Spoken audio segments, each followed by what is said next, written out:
এক ঝলক আলো সঙ্গে তীব্র শব্দ। ইরানের ঘুমন্ত শহরগুলো হঠাৎ চমকে ওঠে। নীরবতায় মোড়ানো শহরগুলো বুঝতেই পারে না উপরের অদৃশ্য আকাশপথে ছুটে আসছে মৃত্যুর বাহক। রাডার ধোঁকা খায়, প্রতিরক্ষা ব্যবস্থা বোকার মতো নিশ্চুপ হয়ে রয়। আর ঠিক ভোর হওয়ার আগেই বিস্ফোরণে কেঁপে ওঠে ফোর্দো, নাতানজ আর ইস্ফাহান। ইরানের সবচেয়ে সুরক্ষিত তিনটি পারমাণবিক স্থাপনা মুহূর্তেই পরিণত হয় ধ্বংসস্তূপে।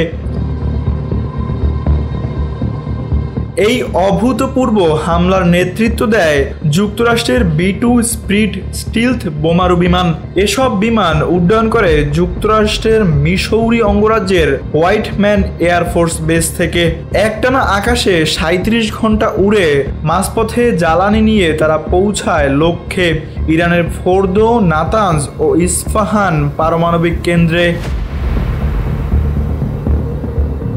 এই অভিযানে অংশ নেয় 6টি B-2 বোমারু বিমান। প্রথমবারের মতো সরাসরি যুদ্ধক্ষেত্রে ব্যবহৃত হয় 30,000 পাউন্ডের ওজনের GBU-57 বাংকার বিধ্বংসী বোমা।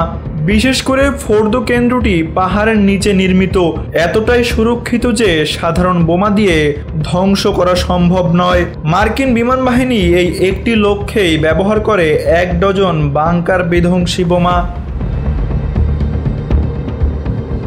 একই সঙ্গে যুক্তরাষ্ট্রের নৌবাহিনীর সাবমেরিন থেকেও ছোড়া হয় 30টি টোমাহক ক্রুজ ক্ষেপণাস্ত্র।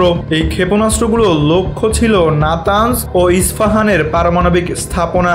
জানা গেছে সাবমেরিনগুলো ইরানের মূল ভূখণ্ড থেকে প্রায় 400 মাইল দূরে অবস্থান করছিল। বিশ্ব রাজনীতি এখন এই হামলার প্রতিক্রিয়া নিয়ে সরগরম।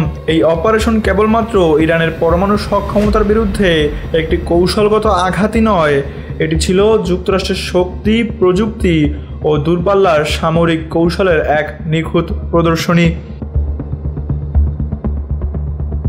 Tanvir Ahmed, NBB news.